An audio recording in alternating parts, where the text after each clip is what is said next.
Hello, my name is Lisa Ross, though you may know me better as Paper Daisy Creations, and today I'm going to be talking to you about the helpful hint of using lifelines in your knitting. What a lifeline is it's just a piece of string. Here I've used dental floss actually, because it's nice and smooth and glides right through my stitches. And what it does is it puts live stitches onto a protective lifeline so that if you make a mistake later in your knitting, you can rip back to where you know that you had it right. It's a string that holds all of those live stitches and stops them from unraveling. You can even ladder down to a lifeline if you know how to do that. And it's going to protect all of those stitches. You can use a lifeline in any type of knitting. You can put it in colorwork, in stockinette, in garter stitch, but I find it to be most helpful in cables and especially lace. You'll see that this lace pattern is quite wavy, and picking up stitches or ripping back can be really tricky with all of the yarn overs and such. And so we want to be sure that the lifeline is going to follow the path of the stitches. And so you can see this lifeline here gets a bit wavy as it goes through those stitches. I have 3 different methods on how to use a lifeline, and I hope that this is going to be a tip that helps you to be more confident in your knitting. The first method is going to use dental floss and a tapestry needle. The second method will use dental floss and interchangeable needles that have a little hole on the side. And the third method is going to use no dental floss, but just a needle that is smaller than the needles that I'm using. This is a size 4, this is a size 0, and it's got a nice thin cord, and this can actually be my lifeline. So let's get started. There are a few different ways that you can make a lifeline. I like to use dental floss as the lifeline because it's nice and smooth, it's not splitty, and it works really well for holding your stitches. This one is in contrast to the color that I'm using, but you can also use a fingering or lace weight yarn that is a color that contrasts with the color you're using. You want to be sure you can see your lifeline. While it may look ugly just stretching across your knitting, it will be so much easier to see it if you are needing to use it. So I'm going to thread this dental floss into my needle. You need to make sure it is at least as long as your project. I like to make it a few inches longer on each side because you don't want it to get pulled out. And when I'm using a circular needle, it's super easy to slide this needle through each stitch by putting those stitches on the cord. And I'll show you what I mean. If I'm going into each stitch while it's on the needle, I have to take my needle and squeeze it into each stitch.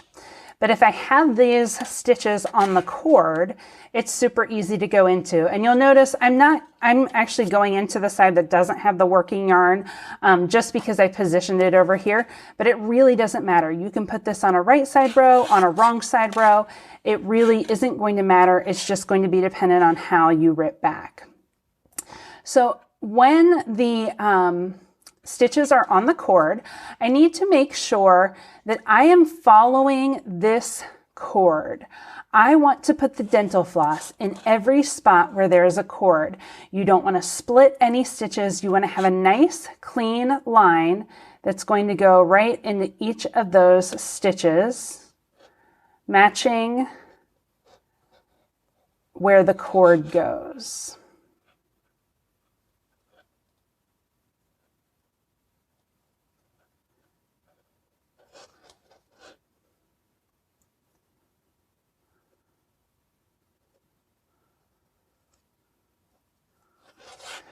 Okay, and so you can see it's going to pull through, and I'll have my lifeline going right along this line where the stitches are connected.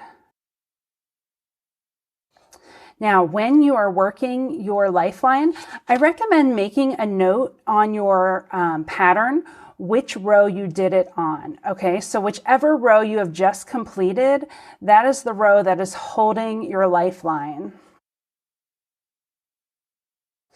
And what that will do is it'll make sure that you'll know you've already knit that row and you're ready to work the next one if you should need to rip back to your lifeline. Okay, so I pull that through. I've got my lifeline in place, and now I have to be careful not to work that lifeline.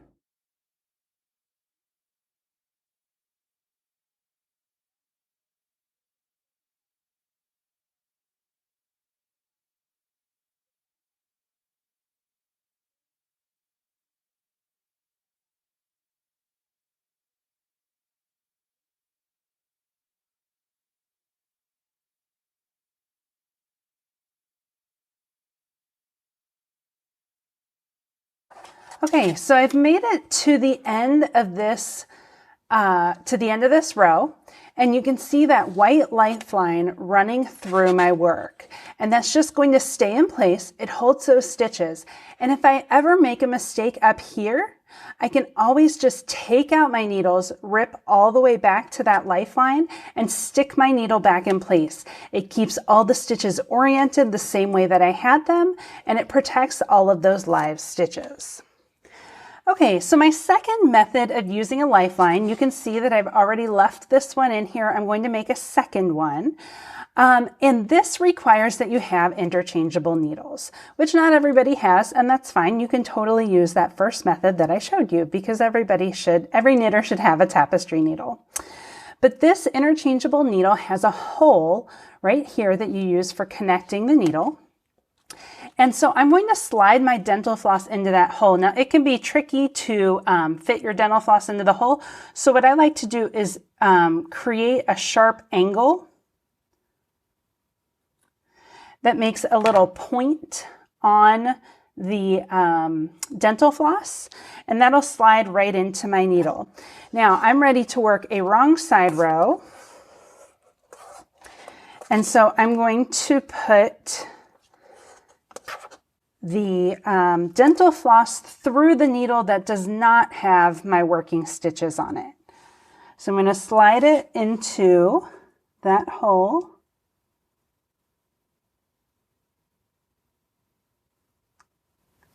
Like this. And then as I knit these stitches, I'm going to keep that dental floss held with the needle because it's going to run through my stitches.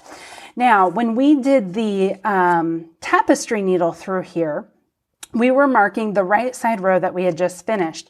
This way, I'm actually working a wrong side row, and I need to mark that the lifeline will be on this wrong side row.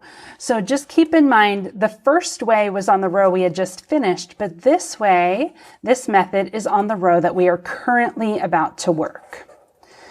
So I'm going to begin. All I'm doing is knitting my stitches the way that I normally would. I don't have to worry too much about that lifeline, except that it is still attached to my needle as it is. And the real magic happens when we get to the end. And once again, you need the dental floss or the yarn, if you're using yarn, to be at least as long as your project is. And I would definitely keep a few extra inches on each side so that it doesn't get pulled out. That undoes the work. Okay, I'm coming to the end of this wrong side row. And now what I can do is pull this needle through, the needle I just finished using, and take that tail of my lifeline. I'm going to remove it from that hole, and my lifeline is in place. That lifeline is there, it is secure. And when I knit the next row, I need to make sure that I do not knit the lifeline, just as I did in the first example. Okay, so now I'm ready to show you the third method of using a lifeline. And this method uses a needle that is significantly smaller than the working needle. I have a size 4 for my swatch here, but I've got a size 0 for putting through the stitches. You can use gauge needles. I do not recommend going into any larger needles, but if you have a smaller needle size, it's especially helpful because it'll slide into the stitches quite easily. Now, this method I do not recommend for lace knitting because you're not going to be able to slide into the lace into the correct stitches. It's going to be very tricky. However, it is great at the very beginning of a lace section. So if you just find that your lace section is a mess, it's hopeless, you can rip back using this method. So I'm going to slide this needle into the right leg of every stitch that's down here in this stockinette row right above my garter bumps. So each stitch is like a V and you have a right leg to each stitch. So you want to go under the right leg of each stitch all the way across, and that's going to create your lifeline. Now, a lot of times the first stitch can be oriented strangely depending on whether it was slipped or knit in garter or done differently. So I usually just stick it in somewhere on the first stitch so that I don't lose that stitch. And then once I've ripped back to that point, I reorient it as needed. So I'm going into the right leg of each of these stitches that's directly above this garter bump. And you can see these little garter bumps are all lining up right against my needle. So I guess technically this is going into garter stitch and not stockinette, though you could go into the row directly above it. It just starts to get a little bit complicated with all of that lace work that has been done. So this is a super fast way to put a needle in to protect your live stitches, and you'll easily be able to rip back to that point. And the last stitch is the same as the first in that it's tricky. All right, so that is my next lifeline. All right, now comes the fun part. We get to rip back. I removed that method 2 lifeline that I had here. So I'm just going to show you how to pick up the stitches when we rip back to the white lifeline and how to do it when we get down to the cord lifeline. So I'm going to remove my working needles. Let's say there was a mistake somewhere in here. I need to get back and fix it. I take out those needles and I start to rip. And this is the fun part, frogging your knitting. While the extra work is not fun, ripping back sure can be. All right, you can see right here my lifeline is keeping those stitches from unraveling. I can't pull back any further. I can't pull back any further. The stitches are all protected with this dental floss. And now I'm going to take my needle and slide it back onto those stitches. Keep that lifeline in place. You may need it again. And I follow the dental floss. So however the dental floss goes through this yarn, that is how I am picking up those stitches. Do not split any stitches. Try not to pick up the dental floss so that it won't get knit on the next one. Sometimes the stitches want to do this. They'll pull through and you might have to kind of tug on the dental floss, pull those stitches up so that you can make sure you're going under the yarn the correct way. So I slide all those stitches onto the needle. I could keep going, except I'm going to show you how to rip down to this next one. So those continue to go across. When I get to the end, I look back at what row I was working. I continue on in the pattern and I can fix any mistakes that I might have made. Make sure when you're knitting the next row, do not knit that lifeline. Keep that in place. It's going to secure your stitches should you need to rip back again. All right, now I'm going to rip back to my cord lifeline.